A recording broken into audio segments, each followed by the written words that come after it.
اور اس میں ایک شے دیکھیے کہ کیا 1998 میں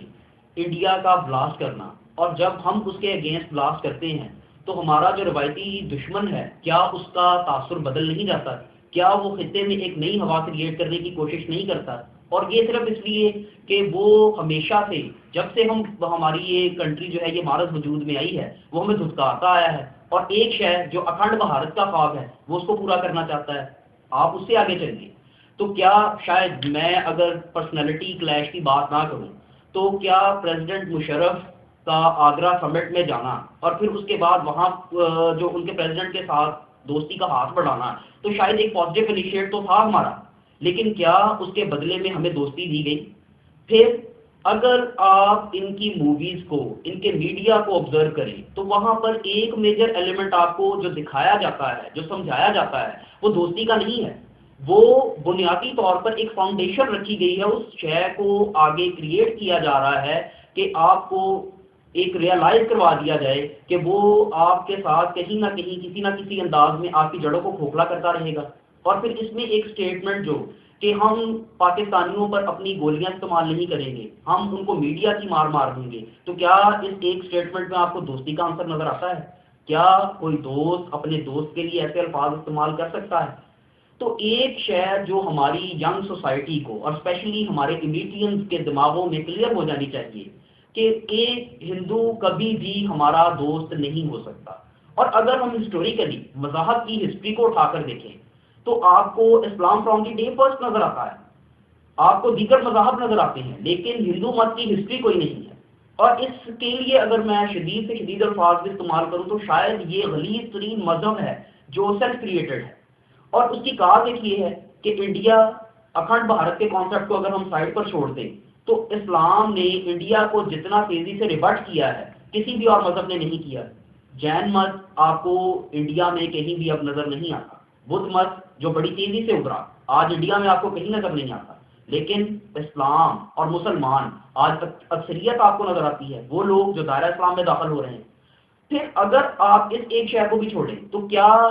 آپ کو جو بابری مسجد کا واقعہ ہے وہ کسی دوست کی طرف سے بڑھایا جانے والا دوستی کا ہاتھ نظر آتا ہے؟ ہم نے پاکستان میں کتنے ایسے مندر ہیں جن کو ڈھا دیا ہے، جن کو تباہ کر دیا ہے، جن پر ہمارے لوگوں نے حملہ بولا ہے۔ آپ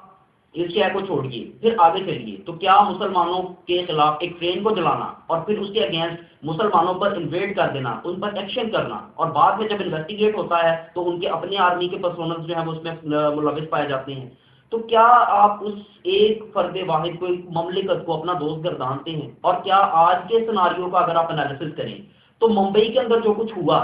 کیا اس سارے کا سارا جو الزام ہے وہ مسلمانوں کے سر پہ تھوپ دینا اور پاکستان پر امپوز کر دینا اور پھر اس کو ایک غلط رنگ دینا، تو کیا یہ ہمارے خلاف آپ اس کو دوستی کا ہاتھ کہہ سکتے ہیں؟ ہم نے جب بھی بات کی ہے امن کی بات کی ہے، ہم نے جب بھی بات کی ہے انٹرفیس ہارمونی کی بات کی ہے، لیکن جب ہمیں اس کا جواب دیا گیا ہے تو وہ جواب گولی کی صورت میں دیا گیا ہے، وہ جواب جب بھی دیا گیا ہے تو ہمیں دھمکیوں کی صورت میں دیا گیا ہے۔ آپ ایک شے اپنے دھیان میں کلیئر کر لیجئے کہ آپ شاید آپ کا بجٹ، ملٹری بجٹ کم ہو، 5.27 ہے، انڈیا 27 بلین ڈالر پہ کھڑا ہے، لیکن اٹ ڈزنٹ میٹر۔ انڈیا کے پاس 40 لاکھ آرمی ہے، لیکن پاکستان کے پاس جو 12 لاکھ آرمی ہے وہ یقیناً ایسے سولجرز ہیں جو اپنے ملک کے لیے اپنی جانوں کا نذرانہ دینے سے پہلے نہیں سوچیں گے۔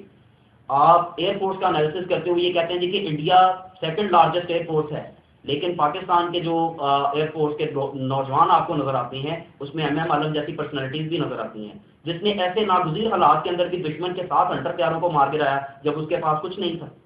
اور اس میں ایک ہے کہ نیوکلیر ویپن جو پاکستان کے پاس موجود ہیں وہ انڈیا کو ایک بار سوچنے پر مجبور ضرور کریں گے، کیونکہ ہمارے نیوکلیر ویپن کسی بھی طور پر انڈیا سے کم نہیں ہے۔ انڈیا اگر پاکستان کو ٹارگٹ کرتا ہے تو وہ ٹارگٹ کرنے کے لیے جو ٹائم ریکوائرڈ ہے وہ 15 سے 16 منٹ ہے، اور پاکستان اگر اس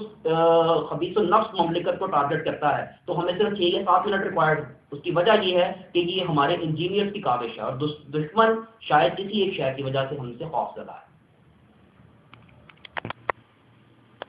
ریسنٹلی تاج ہوٹل اور اوبرائے ہوٹل میں ہونے والے بلاسٹ کا ذمہ دار فوراً پاکستان کو ٹھہرا دیا گیا۔ ان کی 1 گھنٹے کی بعد کی اسٹیٹمنٹ یہ تھی کہ پاکستان اس کا ذمہ دار ہے۔ Don't you think it was a pre planned statement?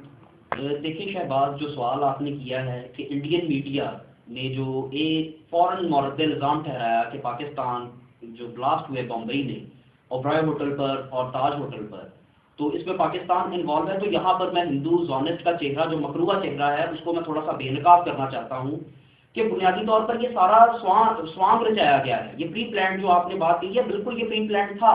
اس کی میجر کاز اگر آپ اس کو دیکھیں تو انڈیا میں الیکشن ہونے جا رہے ہیں اور جو وہاں کی اکثریتی پارٹی جو کانگریس آپ کو نظر آتی ہے وہ اپنے روایتی جو حریف ہیں ان کو یہ ریئلائز کروانا چاہتی ہے کہ ہم اس وقت جو پاکستان کے اگینسٹ کام کر رہے ہیں وہ آپ نہیں کر سکتے. امیج بنایا ہے انہوں نے اپنے لوگوں کے درمیان. کیا آپ کو یہ بات سمجھ آتی ہے کہ چند ایک لوگ آئیں اور آنے کے بعد وہ پورے بمبئی کو ایک بڑی جو آپ کو شہر نظر آتا ہے اس کو فوراً کی وہ کیپچر کر لیں اور وہاں پر لوگوں کی موومنٹ جو ہے اس کو روک دیا جائے، اور پھر ایسے وقت میں جس جگہ سے وہ کراس کر کے جہاں سے وہ بتاتے ہیں کہ وہ کراس کر کے آئے ہیں تو وہاں پر اس وقت انڈین کوسٹ گارڈ جو تھی وہ ٹریننگ پر موجود تھی، وہ اپنی روٹین کی ایکسرسائزز وہاں پر کر رہی تھی. تو کیا کوسٹ گارڈ جو ان کی ہے وہ سوئی ہوئی ہے؟ پھر آپ ایک فرد واحد کو جس کو آپ قصاب کا نام دیتے ہیں اس کو کہتے ہیں جی کہ یہ شخص سارے سناریوں کے اندر انوالو ہے اور یہ پاکستان کا رہائشی ہے، اور پھر ایک خط آپ بھیجتے ہیں جو ہمیں موصول ہوتا ہے اور اس خط کی روشنی میں آپ پورے پاکستان کو ایک فرد واحد آپ میرے سر پہ بندوق رکھ لیجئے اور مجھے کہیے کہ یہ اسٹیٹمنٹ آپ نے دینی ہے، تو سائیکولوجیکلی میں مجبور ہو جاؤں گا. یا آپ مجھے لالچ دیں کہ یہ اسٹیٹمنٹ آپ نے دینی ہے تو آپ مجھ سے کوئی بھی اسٹیٹمنٹ لے سکتے ہیں. تو کون سی انٹرنیشنل کورٹ آف جسٹس بھی اس شہر کو اس پروف کو نہیں مانتا؟ اور پھر اس میں تھوڑا سا کہیں نہ کہیں ہمیں اپنی نااہلی تو نظر آتی ہے کہ ہم ان کی ہر بات کو ایکسیپٹ کرتے چلے جا رہے ہیں. ہمارے جو ٹاپ کے بیوروکریٹس ہیں ان کا ہمیں یہاں پر کیا کردار نظر آتا ہے، یہ ایک ڈیفیشنسی ہے جس کو ہمیں یقیناً ایڈمٹ کرنا چاہیے. اور آپ کو یا مجھے یا ینگ جنریشن کو اس شہر میں اگر ہم اس چیز کو اٹھا کر دیکھیں تو وہ ہمیں ڈرامہ پورے کا پورا جو ہے وہ سمجھ بھی آتا ہے اور نظر بھی آتا ہے کہ کیسے چند لوگ آتے ہیں اور وہ بڑے ٹاپ کے ہوٹلز کو جو ہے وہ کیپچر کرتے ہیں اور لوگوں کو وہاں پر مارنا شروع کر دیتے ہیں. کیا اگر ہم بیگا مسلم یا بیگا پاکستانی دیکھیں، اگر ہمیں ٹیررسٹ ایکٹیویٹیز کرنی ہوتی تو سب سے پہلے ہم ان لوگوں کو ان ایکٹیویٹیز کا نشانہ بناتے جو پاکستان میں رہتے ہیں. سکھر میں ہندو میجورٹی جو رہتی ہے ہم اس کو نشانہ بناتے ہیں. ہم نے ایسا نہیں کیا جیسا کہ انڈیا کے اندر احمد آباد میں ہمارے ساتھ جو مسلمان رہتے ہیں ان کے ساتھ ہو رہا ہے. پھر اگر ہمیں کوئی ایسی ایکٹیویٹی کرنی ہوتی تو اس کی ابتدا ہم اپنے گھر سے کرتے، ان کے جو ریچولز پرفارم کرنے والی جگہیں ہیں ان کو تباہ کرتے.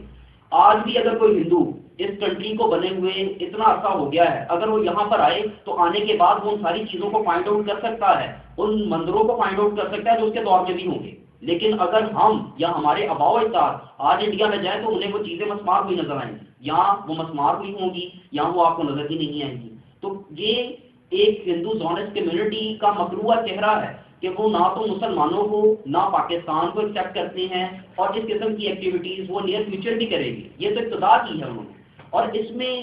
شاید جتنا اسٹرانگ ان کا میڈیا ہمیں نظر آتا ہے وہاں اتنا اسٹرانگ ہمیں ہمارا میڈیا نظر نہیں آتا. آپ نے میڈیا کی بات کی، آپ کیا سمجھتے ہیں کہ پاکستانی میڈیا نے اس سلسلے میں پوری ذمہ داری نبھائی؟ اور اس میں جو تیمور آپ نے بات کی ہے میڈیا کی ذمہ داری نبھانے کی، تو جہاں تک پاکستانی میڈیا کا کردار ہمیں نظر آتا ہے تو میں اس میں ایک بات یہاں پر کہتے ہوئے مجھے کوئی جھجک محسوس نہیں ہوتی کہ پاکستانی میڈیا نے ہمارا سر جو ہے وہ شرم سے جھکایا ہے. مجھے ان دنوں میں جس بھی چینل کو میں نے اٹھا کر دیکھا ہے وہاں پر وہ بجائے اپنے آپ کو پروٹیکٹ کریں، اپنے لوگوں کو سکون دیں، اپنے لوگوں کو تسلی دیں، وہ اپنے لوگوں کو تو یہ ریئلائز کروا رہے ہیں کہ they all have been entered into the threatened line, اور خطرہ ان کے سامنے موجود ہے، اور وہ دشمن کو زیادہ اسٹرانگ بتاتے ہیں، دشمن کو زیادہ امپاورڈ بتاتے ہیں. اور پھر اس میں ایک شے دیکھیے کہ کیا آپ کا یہ حق بنتا ہے، ایک چینل ہے میں اس کا یہاں پر نام نہیں لوں گا، وہ اجمل قصاب کو ریئلٹی میں پاکستان کا شہری بتا رہا ہے. کیا آپ آج کے دور میں اگر ہم بات کریں تو الیکٹرانک میڈیا ایک ایسی شے ہے جو ہر گھر میں موجود ہے، اور اس کا امپیکٹ اگر ہم دیکھیں تو یہ بڑا لانگ ٹائم امپیکٹ آپ کو اس کا نظر آتا ہے. ہم اپنی ینگ جنریشن کو کیا سکھا رہے ہیں یا کیا بتا رہے ہیں، اس میں جہاں تک میڈیا کی بات ہے تو پاکستانی میڈیا کا کردار مجھے کسی بھی طور پازیٹیو نظر نہیں آیا.